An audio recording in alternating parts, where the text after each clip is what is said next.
Por ejemplo, aquí ya tenemos nuestro contactor desarmado.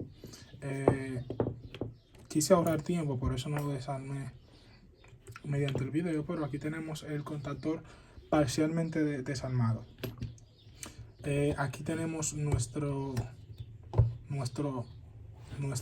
parte del núcleo fija. Esta parte se le dice fija porque no se mueve una vez se energiza la bobina.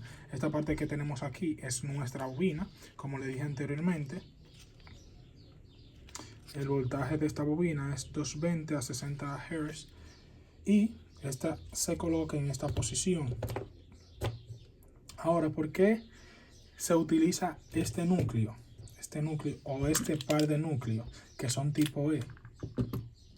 Para redirigir el campo magnético. ¿Por qué? Porque si solamente tuviésemos una bobina, el campo magnético que se produce alrededor de la bobina no fuera lo suficientemente fuerte para atraer los contactos de potencia del contactor. En este caso, el que inventó los contactores dijo, bueno, necesitamos, digamos, aumentar, o no aumentar, sino redirigir el campo magnético o concentrarlo para que este me atraiga, digamos, los contactos de potencia o de fuerza para que cambien de posición una vez la bobina se energiza. Y lo que buscó fue, digamos, un núcleo tipo E. Bueno, en este caso, miren la bobina cómo se ve.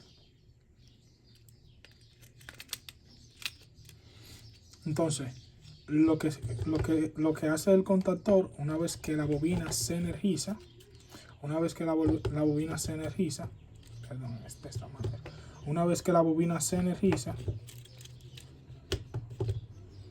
es que se crea un campo magnético bien concentrado capaz de arrastrar completamente los contactos. Ahora, este muelle que ustedes ven aquí es lo que, digamos, crea una resistencia de modo de que cuando la bobina no se encuentra, digamos, energizada, esto hace que suba hacia arriba, de modo de que si el campo magnético no es suficientemente fuerte, pues entonces habría un gran problema, ya que no sería capaz de arrastrar la carcasa móvil del contactor.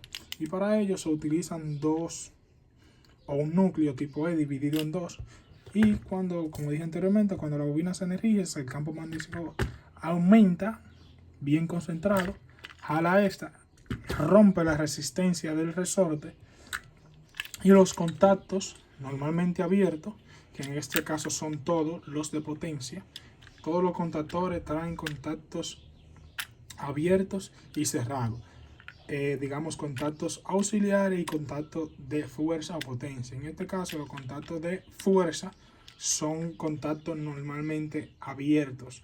Contactos normalmente abiertos. Cuando digo contacto normalmente abierto, me refiero que el dispositivo en estado de reposo, es decir, sin ser energizado, el contacto normalmente abierto se va a mantener abierto, pero una vez que se energice, el contacto que es normalmente abierto se cierra y el contacto que normalmente es cerrado se abre, es decir, que cambian completamente de posiciones. Por ejemplo, este que tenemos aquí, si lo ven en la parte de arriba, un contacto normalmente abierto.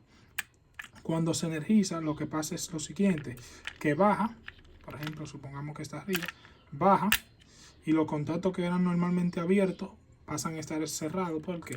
Porque la bobina se energizó, creó un campo magnético y atrajo esta otra parte del núcleo, la cual se encuentra, digamos, unida con los contactos de fuerza y los contactos de fuerza o los contactos auxiliares se encuentran prácticamente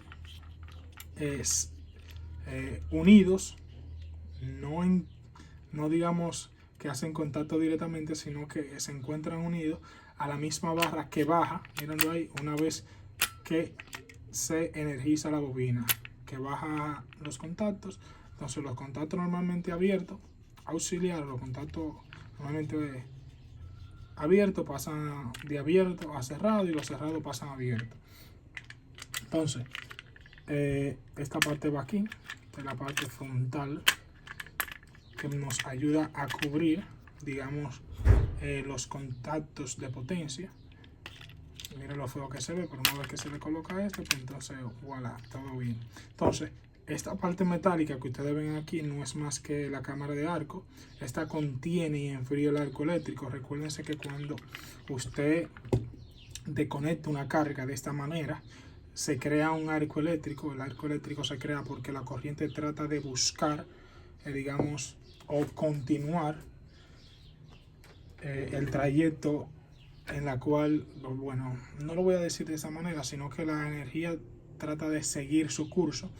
Entonces, trata de mantener su curso y a esta distancia se crean arcos que normalmente suelen tener una temperatura muy alta.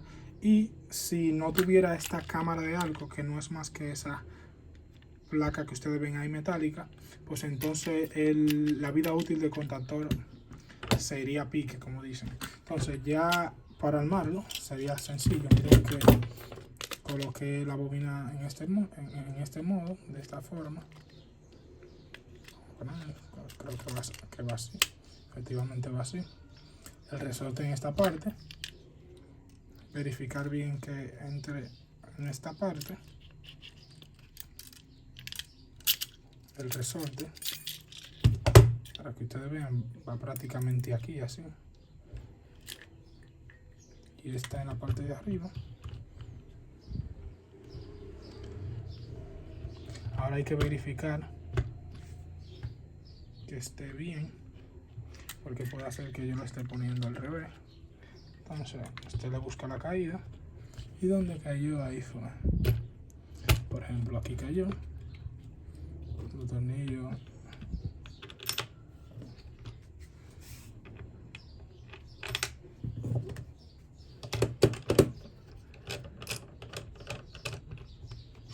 Ya puse uno. Ya puse otro. De esta manera.